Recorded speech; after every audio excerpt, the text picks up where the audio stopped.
جانور میں جان ہے،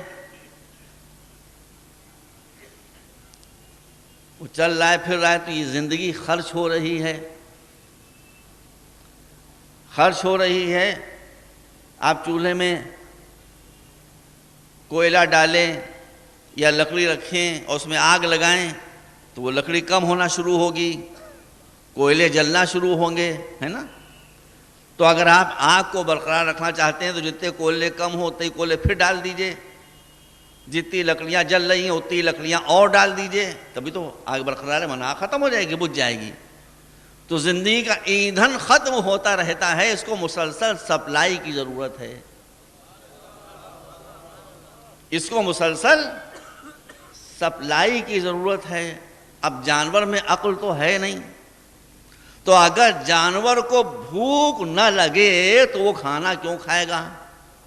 غور کیجیے گا کیسا کمپلیکیٹڈ اور سافسٹیکیٹڈ نظام ہے کہ جانور کو اگر بھوک نہ لگے تو وہ چارہ کیوں کھائے گا؟ اس لیے بھوک اس کو چارہ کھانے کے لیے مجبور کرتی ہے، اور بھوک اگر اس کو چارہ کھانے کے لیے مجبور کرے اور چارہ نہ ہو تو وہ کھائے کیا؟ اس لیے اگر جانور کو بھوک نہ لگے تو حکمت الہی پر زر پڑ جائے، اور اگر چارہ موجود نہ ہو تو رزاقیت مجروح ہو جائے۔ لہذا بھوک بھی لگے گی اور چارہ بھی موجود ہوگا۔ اب چارہ ہر طرح کا ہوتا ہے، ایک جانور کے لیے کوئی چارہ زندگی بخش ہے، کوئی گھاس زہریلی ہے کہ وہ کھا کے مر سکتا ہے، اس کو عقل اس کے پاس ہے نہیں۔ آپ ذرا غور کیجئے، تو جانور کو بھی اللہ نے بغیر ہادی کے نہیں چھوڑا۔ توجہ رکھیے گا آج کی مجلس سے، جانور کو بھی اللہ نے بغیر رہنما کے نہیں چھوڑا۔ اس کی رہنما کیا ہے؟ جبلت، انسٹنکٹس جس کو انگریزی میں کہتے ہیں۔ سب سے زیادہ احمق جانور گدھا کہا جاتا ہے، گدھا۔ مگر گدھا بھی احمق ہونے کے باوجود اگر آپ اس کے سامنے ایسی شے لے آئیں جو اس کے لیے مضر ہو، نقصان دہ ہو، اور اس کے سامنے رکھ کر کہیں کہ کھا، وہ نہیں کھائے گا۔ آپ کہیں بسم اللہ، وہ نہیں کھائے گا۔ سرکار نوش فرمائیے، وہ نہیں کھائے گا۔ اب میں اپنے ڈنڈے مارنا شروع کیے، کھا، وہ ڈنڈے کھاتا رہے گا، وہ چیز نہیں کھائے گا، وہ ڈنڈے کھاتا رہے گا، وہ چیز نہیں کھائے گا، اس لیے کہ اس کا جو ہادی اللہ نے بنایا ہے وہ اس کی باغ روکے ہوئے کہ یہ کھانا نہیں ورنہ مر جائے گا، تو وہ ڈنڈے کھاتا رہے گا۔ اب برا تو نہیں مانیے گا، پان مسالہ کھاتے ہیں آپ لوگ؟ گٹکا کھاتے ہیں؟ کیا کہتے ہیں آپ لوگ؟ گٹکا کہتے ہیں، کچھ اور کہتے ہیں؟ سگریٹ پیتے ہیں؟ ان چیزوں کے لیے طے ہو گیا ہے کہ یہ آپ کی صحت کے لیے نقصان دہ ہیں۔ گدھے کو جب اللہ نے بتا دیا کہ یہ شے تیرے لیے نقصان دہ ہے تو ڈنڈے کھاتا رہے گا، وہ شے نہیں کھائے گا۔ یہ انسان کیسا گدھا ہے؟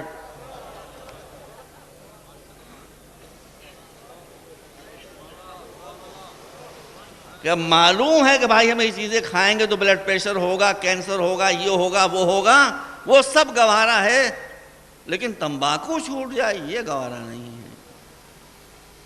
اب مجھے نہیں پتا آپ لوگ کیا کہتے ہیں، پان مسالہ چھوٹ جائے یہ گوارا نہیں ہے، سگریٹ چھوٹ جائے یہ گوارا نہیں ہے۔ بچوں میری بات کو سنو توجہ سے، یہ مجلس میں تمہارے لیے پڑھا ہوں، بوڑھے تو سب جانتے ہی ہیں، ہمیں بچوں کو سنبھالنا ہے، نوجوانوں کو سنبھالنا ہے۔ تو آپ دیکھیے جانور میں ایک ہادی موجود ہے، ایک گائیڈ موجود ہے جس کا نام ہے جبلت۔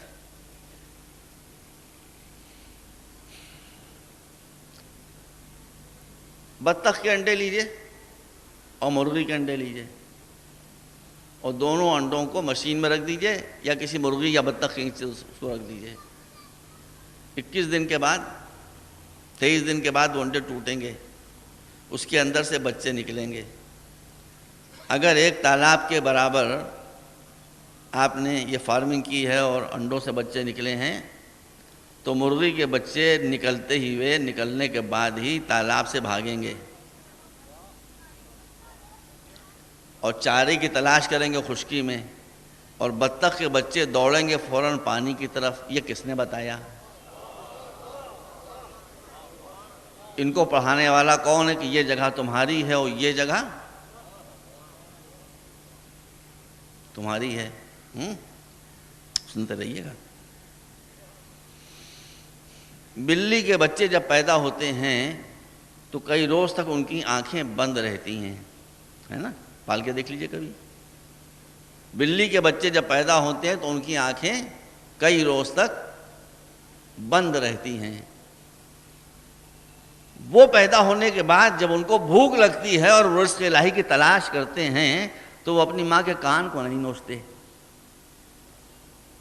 وہ اپنے ماں کے منہ کو نہیں نوچتے، وہ اپنی ماں کے دم کو نہیں نوچتے۔ اندھے ہیں، آنکھیں بند ہیں، مگر لپک لپک کر اسی جگہ پر آ رہے ہیں جہاں اللہ نے ان کا رزق فراہم کیا ہے۔ خدا کے لیے غور کیجئے، اگر کوئی معبود نہیں ہے تو یہ ان اندھے بچوں کو راستہ کون بتا رہا ہے؟ کون بتا رہا ہے ان کو؟ چلیے بلی کا ذکر ہو جائے، ان اندھے بچوں کو راستہ کون بتا رہا ہے؟ اور تجربہ کر کے آپ دیکھ لیں، روز کا آپ کا مشاہدہ ہے کہ دنیا میں کوئی جانور نہیں ہے جو اپنے بچوں کے لیے تاریک سے تاریک اور دور سے دور ایک کونا تلاش کرے۔ صرف بلی ہے کہ جب بچے دینے کا وقت آتا ہے تو یہ کسی گھر کے دور افتادہ تاریک ترین کسی گوشے میں جا کر بچے دیتی ہے، اور وہ بچے وہاں رہنے نہیں دیتی۔ ہاتھی یہ نہیں کرتا، گھوڑا یہ نہیں کرتا، گدھا یہ نہیں کرتا، صرف بلی کرتی ہے۔ دوسرے دن وہاں سے اٹھا کے کسی اور جگہ لے جا کے منہ کے اندر لٹکائے لیے ہوئے جا رہی ہو، جا کے وہاں رکھ رہی ہے بچوں کو۔ تیسرے 7 جگہ مشہور ہیں بلی کے بعد۔ یہ کیوں کرتی ہے؟ یہ کیوں کرتی ہے بھائی؟ ابھی ہاتھی یہ نہیں کرتا، گھوڑا نہیں کرتا، گدھا یہ نہیں کرتا، مرغا یہ نہیں کرتا، کوئی جانور یہ نہیں کرتا جو بلی کرتی۔ کیوں؟ اس لیے کہ بلی کے جانوروں کے ساتھ وہ ہوتا ہے جو کسی کے بچوں کے ساتھ نہیں ہوتا۔ وہ کیا عجب مصیبت ہے؟ وہ مصیبت یہ ہے کہ بلاؤ اس تلاش میں رہتا ہے کہ بلی کے بچے کہاں ہیں۔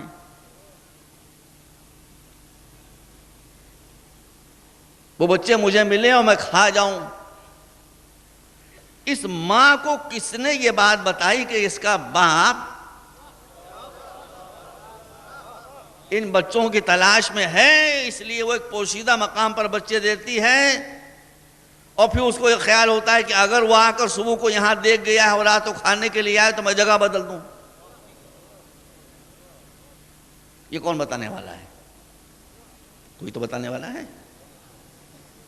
کون بتانے والا ہے؟ اس کی عقل تو ہے نہیں، عقل تو ہے نہیں۔ مرغی کے بچے کو لے لیجئے، چوزا اتنا سا، اس مرغی کے آپ کبھی آزما لیجئے کہ اس مرغی کے بچے کے پہلو سے اگر لمبا تڑنگا ہاتھی گزرے گا تو اس کے دانہ چگنے میں کوئی فرق نہیں آئے گا، کوئی فرق نہیں آئے گا۔ اتنا بڑا ہاتھی گزر رہا ہے، اس سے لاکھوں گنا بڑا، وہ اتنا دانہ چگتا رہے گا۔ اور ہاتھی کے گزرنے کے بعد آسمان میں چیل اڑے گی اور اس کا سایہ زمین پر پڑے گا تو یہ بچہ چیخ کر ماں کے پروں میں جا کر چھپ جائے گا۔ یہ کس نے بتایا اس کو کہ ہاتھی سے خطرہ نہیں ہے، چیل سے خطرہ ہے؟ ارے میں کتنی مثالیں آپ کے سامنے پیش کروں، کتنی مثالیں پیش کروں؟ بچوں بتاؤ بیٹا، کتنی مثالیں تمہارے سامنے پیش کروں؟ یہ کون بتانے والا ہے؟ کون سا مکتب ہے؟ کون سا اسکول ہے؟ کون سا مدرسہ ہے کہ جہاں وہ بلی کے بچوں کو جان دے رہا ہے تو جان بچانے کے طریقے بھی بتا رہا ہے، دوست و دشمن کی پہچان ہی بتا رہا ہے؟ اور کیا آپ نے؟ تو اب جانور میں جان ہوتی ہے اور جان کے ساتھ ایک شے اور کیا ہوتی ہے، توجہ رکھیے گا، جانور میں ایک چیز ہوتی ہے، تین چیزیں نہیں ہوتی ہیں۔ آج کی مجلس میں فقط میں یہ بتاؤں گا کہ اس میں ایک چیز کیا ہوتی ہے، اور کل اس کے بعد بتاؤں گا تین چیزیں کیا نہیں ہوتی ہیں۔ ایک شے جو جانور میں پائی جاتی ہے وہ ہیں جذبات۔ جانور میں جذبات پائے جاتے ہیں۔ سا بتا دوں، جو تین چیزیں نہیں پائی جاتی ہیں وہ کیا ہے؟ عقل نہیں پائی جاتی، علم نہیں پایا جاتا، روح نہیں پائی جاتی۔ یہ کس میں پائی جاتی ہیں؟ صرف انسان میں۔ عقل، علم، روح، اسپرٹ، سول، آتما۔ جانور میں فقط جذبات پائے جاتے ہیں۔ ثبوت آپ کو چاہیے؟ ثبوت لیجیے۔ یہ بتائیے کہ آپ اگر ہنستے ہیں تو یہ ہنسنا آپ کا جذبہ ہے یا عقل ہے؟ جذبہ ہے نا۔ اور اگر آپ کو غصہ آ جائے تو یہ کیا ہے؟ یہ بھی جذبہ ہے۔ آپ ایک کتے کو ڈھیلا ماریے، ایک کتے کو ڈھیلا ماریے، وہ آپ پر غرائے گا۔ یہ غرانا کاہے کی علامت ہے؟ غصے کی۔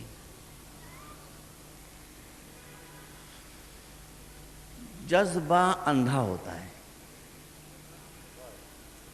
جذبہ نابینا ہوتا ہے۔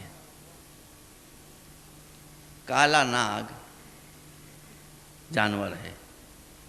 ایک معصوم بچے نے غلطی سے اس کی دم پر پاؤں رکھ دیا۔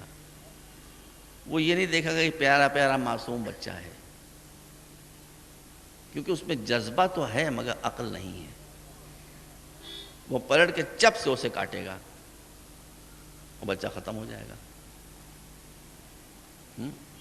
بلی کی دم اگر کسی معصوم بچے نے کھیل کھیل میں پکڑ لی ہے تو وہ یہ نہیں دیکھے گی بلی کہ یہ معصوم بچہ ہے، اس نے بھول پن میں ایک دم پکڑ لی ہے، جان بوجھ کے نہیں پکڑی ہے، وہ فوراً پلٹ کر پنجہ مار دے گی۔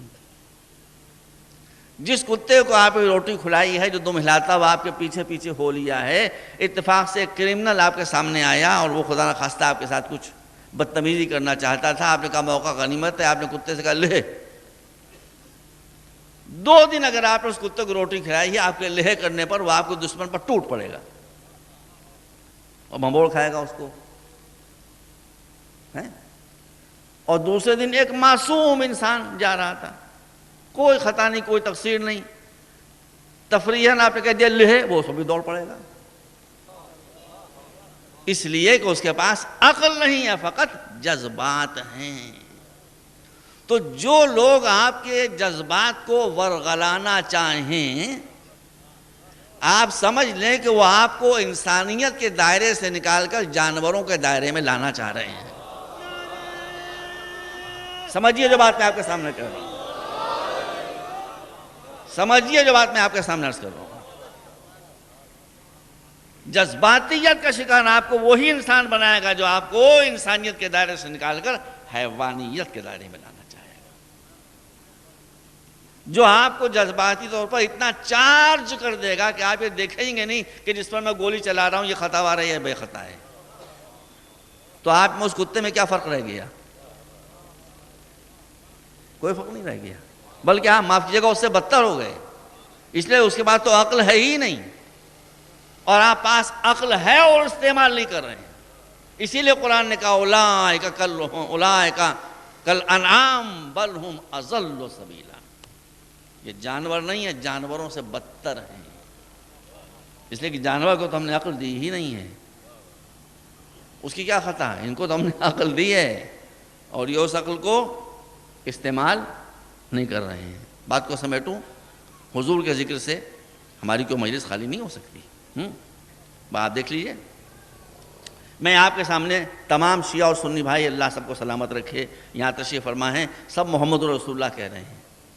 میں سب سے ایک سوال کرنا چاہتا ہوں کہ حضور آپ جائیے اپنی اپنی مذہب میں مسلک میں جو آپ کا مسلک ہے سب سے اچھا مسلک وہی ہے، اپنی کتابوں کو پڑھیے اور مجھے ایک واقعہ حضور کی 23 برس کی تبلیغی زندگی میں دکھا دیجئے کہ جہاں رسول کا کوئی اقدام جذبات کے تحت ہو۔